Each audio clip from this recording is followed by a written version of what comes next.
So in part one of the build,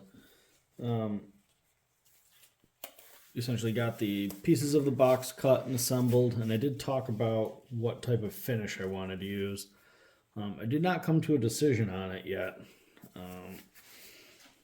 So basically I've narrowed it down to one of the oil finishes, right? So you've got the kind of axe oil that's in front of you, and in part one I talked about how that's a mixture of pine tar, turpentine, and boiled linseed oil.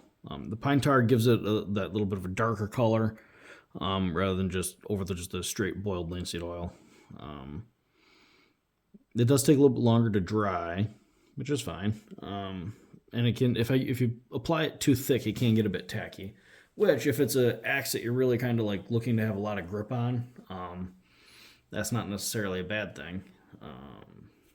But this is a box, not an axe, so slightly different scenario.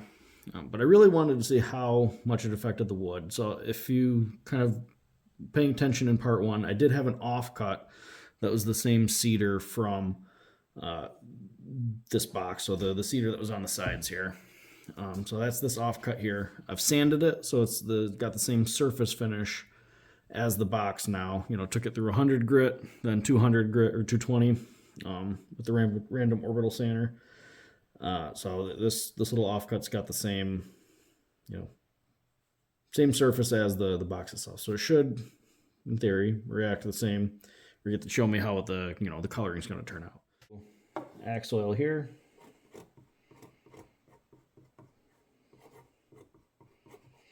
And just standard boiled linseed oil here. So you can see here we've got a designated, axe oil and BLO for boiled linseed oil. Right, so we've got you in a little closer to have a little better view on how this reacts. Now I'm not sure you can see that the axe oil even just kind of sticks to the inside of the bottle pretty good. So I should give it a little shake before I dispense it out. And this is just an old hot sauce bottle. You can see the top there gets kind of gummy, just like the boiled linseed oil. It's thinned with the turpentine enough that it is definitely thinner,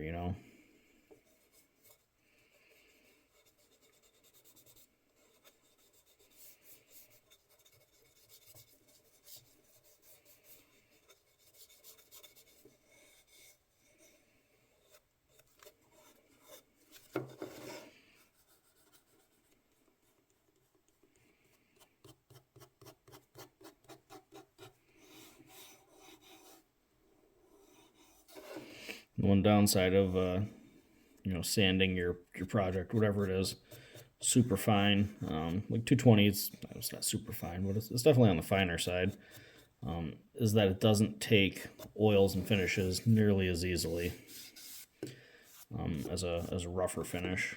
So you can see kind of on the edge here where I hadn't really sanded as much, we're on the edge of the wood here, that end grain soaks it up a lot quicker than just the face of the board.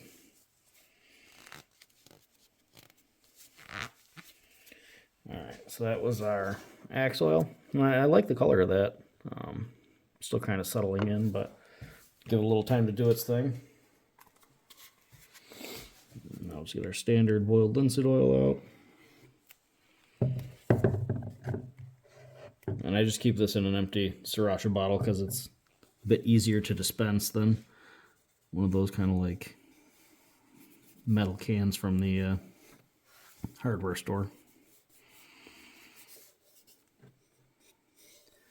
And I will say, I think the boiled linseed oil soaks in a little quicker.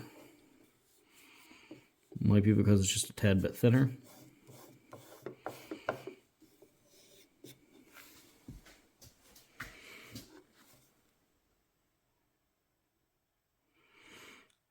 So it doesn't look like it made that much of a difference on the heartwood, but the sapwood definitely looks darker.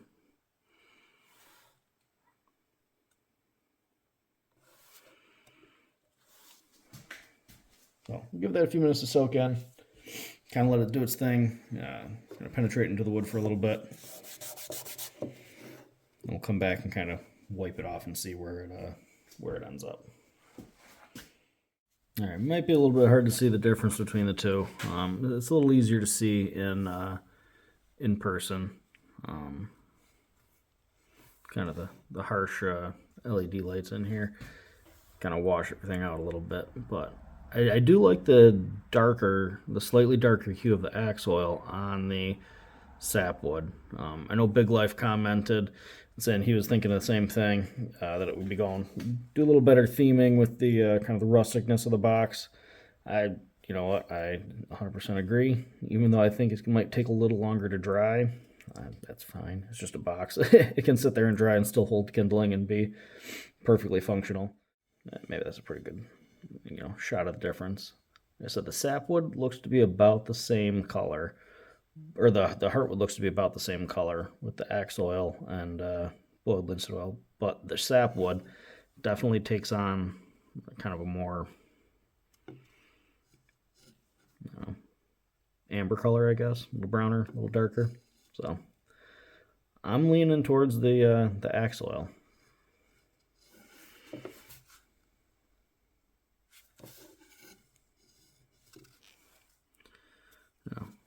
Comment, let me know what you guys think. I suppose it's going to be kind of too late now, but I'm going to go with the axe oil. But if you'd have gone with the boiled linseed oil, comment down below and let me know. Or if you just stained it and used a stain on it, I suppose that was always an option. But I usually try to like leaving the wood as raw as possible. If the the natural oils have some pigment to them, that's fine by me. But there's also a lot of really cool stained axes out there too. So whatever floats your boat. But in this scenario, I think I'm gonna go with the axe oil. I like it. It's just a little bit darker. I think that darker sapwood will kind of blend in with that painted black ends a little better. So yeah, get after it.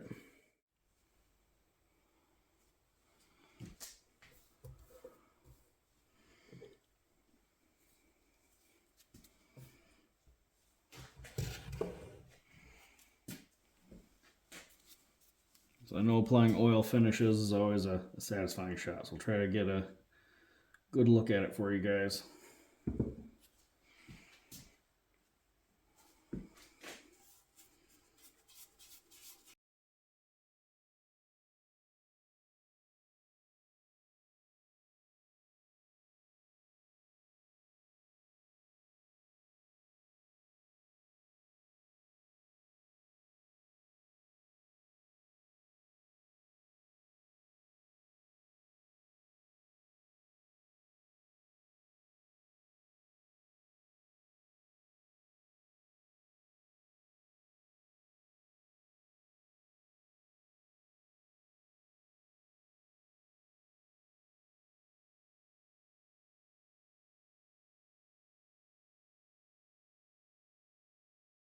To make some handles for it.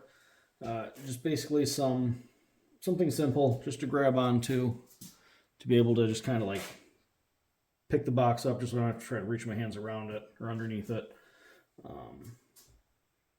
Should be very straightforward, pretty simple. And I could just buy some kind of like de-handled handles for it or something like that, or could use some scraps of leather maybe. But my idea was to just use some steel and to forge just some straps out or some round bar out that kind of go down and have some flats on it that I could then just screw in so I could kind of grab it.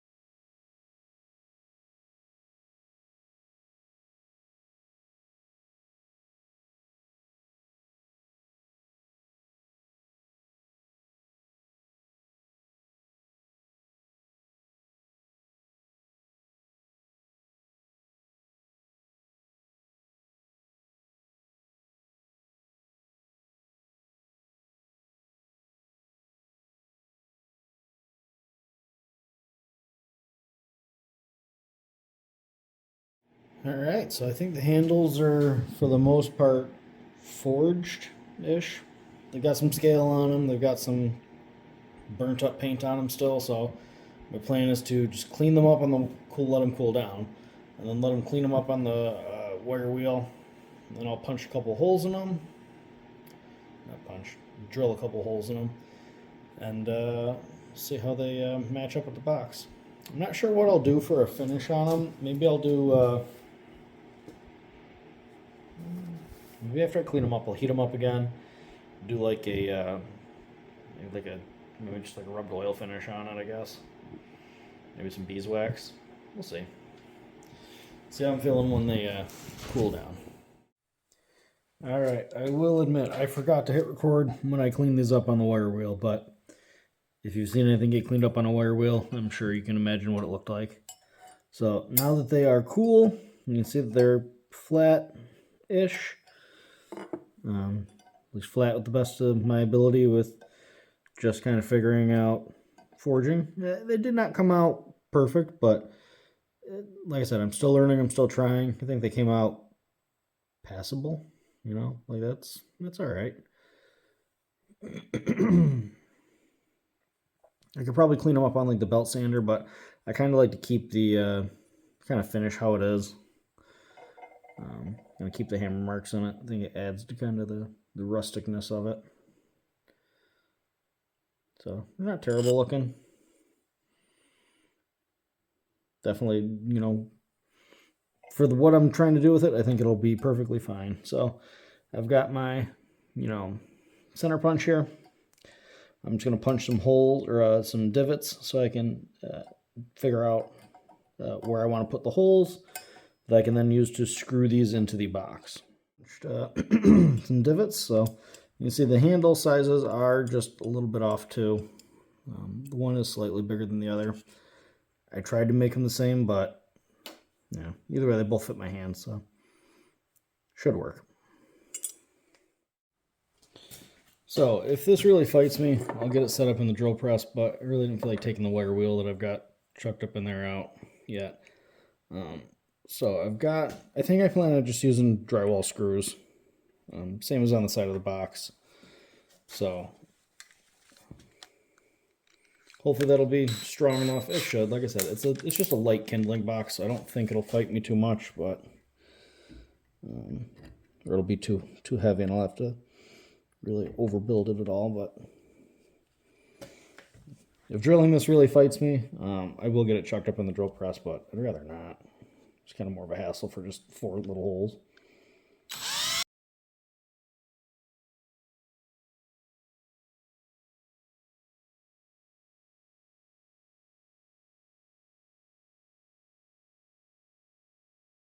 The question to hear is to what type of kind of finish to throw on it.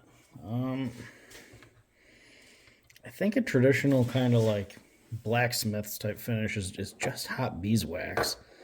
So maybe I'll just heat these back up and just kind of run some beeswax over them.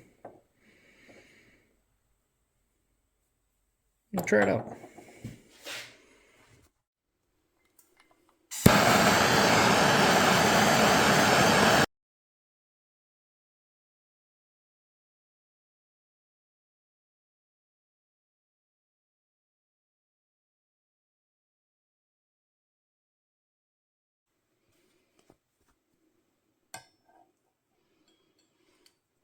Alright, we'll call those good. Let them cool down and kind of take on that beeswax. So, the handles have cooled down enough. They're still just, you know, slightly warm to the touch, but I can hold them, so I think they should be fine. The box has dried also enough. So I'm just going to throw them on there.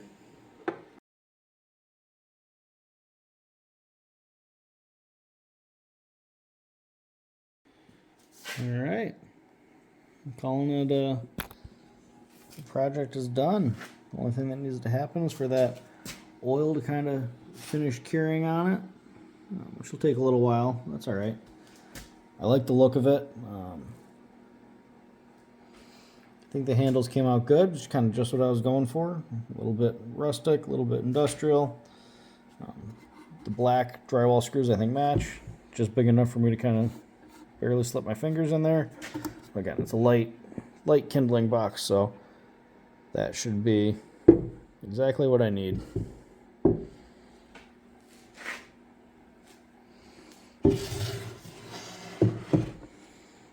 I think that darker oil definitely looks good with the black. I think that was the right call. So, thank you for the suggestion. You can see how much the inside darkened up more. Like I said, I didn't take as much time sanding the inside as I did the outside. And also that is the heartwood too. So maybe that did end up darkening up a little more than I thought it would. I think it more has to do with the fact that it was a little rougher sawn. But I'm happy with how it came out. I think the project came out good. Kind of repeating myself now, but gives some shots of the box.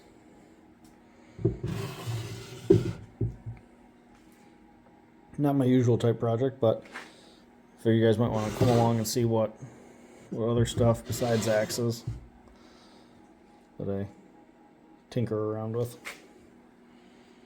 Yeah, and with it being a kindling box, it is kind of axe and wood stove tangential. So it's been a few weeks now. Pretty easy to lose track of time. So the mixture of what we usually call axe oil, but it's pine tar, boiled linseed oil, and turpentine that I put on here seems to have cured. You can still definitely smell the pine tar on it, but on the axes that I've used, that pine tar smell sticks around for a while, which I don't really mind. Most of the kind of turpentine smell is kind of off-gassed or evaporated, so should be good. I think it's good to load up with kindling now. So my idea behind it is I want to give you guys a kind of a closer look at the box. Now it's kind of actually daylight and I can show you a little bit closer. And I've actually replaced some of the burnt out shop lights now too, so that's awesome. So I'll give it a little closer look, see how it came out. See, I'm happy with it. That's our end that we painted with the chalkboard paint. I don't know if I'll actually ever write anything on it, but I just like the flat black look. There's our screw holes, the drywall screws, kind of a rustic industrial look. There's our forged, I use that term very loosely, handles. They are rough and not pretty, but I had fun doing it, so that's half the reason I come out here. And I like how that dark, kind of like beeswax finish went on those handles. So yeah, I think that cedar came out good. I like the color of it. I like how it darkened up a bit. The inside plywood bottom darkened up. Looks nice and old and aged. These handles they're a little bit small. I don't have like giant hands, kind of average. I can just barely fit my fingers in there, but you can kind of grab it from the top side, and I'm probably the only one that's ever going to fill this box up, so it fits my hands fine. They definitely fit my wife's fine, if she ever wanted to fill it up. But yeah, if I were to do it again, I'd probably make these just a little bit taller before I went down into the bend. But this also kind of helps keep a lower profile. And like I said in the previous video, if I ever wanted, I could tie some kind of like string between them two, or leather strap or something. But I think this is perfectly suitable. So bottom came out good.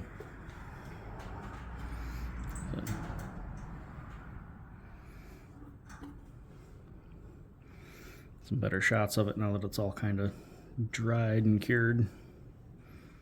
Figure what we'll do now is get it loaded up with kindling and kind of just show you what my thoughts were for it when it was kind of like full. So I do kind of like the idea of keeping a hatchet in here, since I'll probably just store this in the garage for now, just so the kids don't take the sticks and scatter them all over the house. I'll probably keep the hatchet in it, and then as they get old enough to not pull all the stuff out of there, and old enough to know not to mess with the hatchet or do it safely, I'll probably store this inside the house. So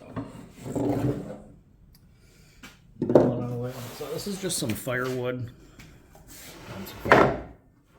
Just some fat wood.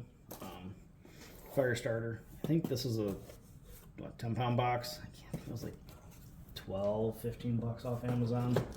I think I said in the previous video that I don't really have a lot of pines around my house, so it's pretty much all hardwoods.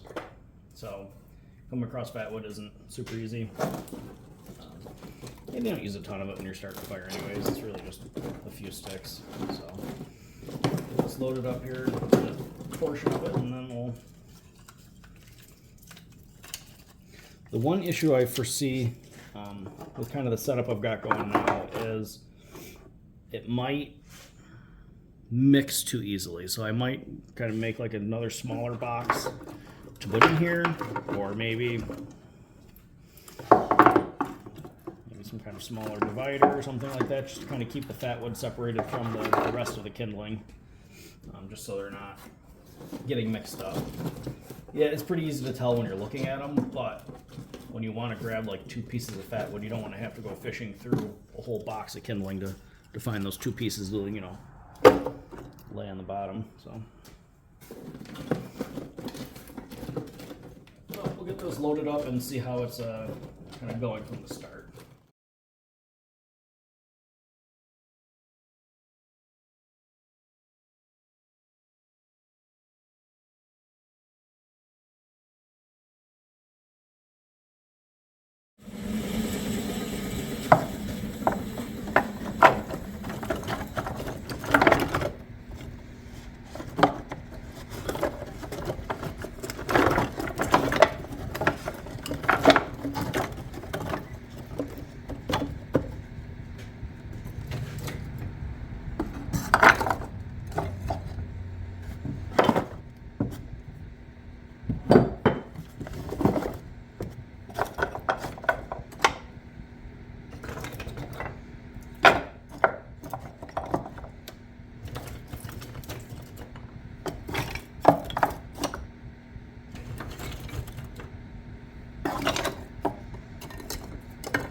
Obviously, I'll likely need to restock the,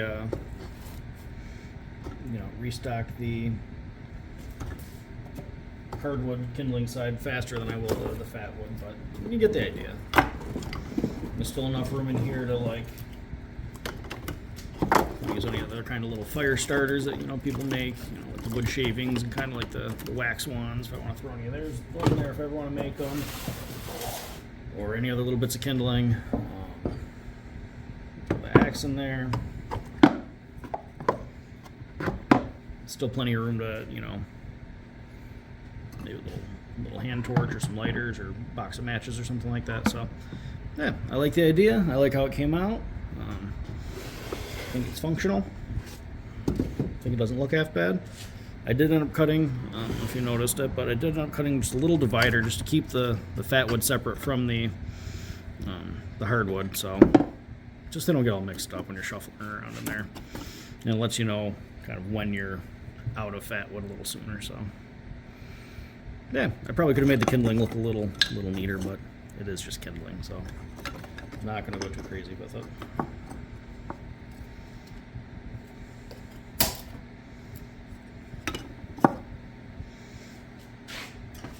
So hopefully you guys enjoyed watching. I'm not sure if we'll end up having a fire before I actually get this edited and uploaded. If I do, I'll try to grab some shots of this in use, but if not, maybe I'll have that be a separate short or something like that. But, all right, on to the next project, because it's midday. Kids are out of the house at the moment, so a little bit more time to myself to play around in the garage. So thanks for watching, everyone.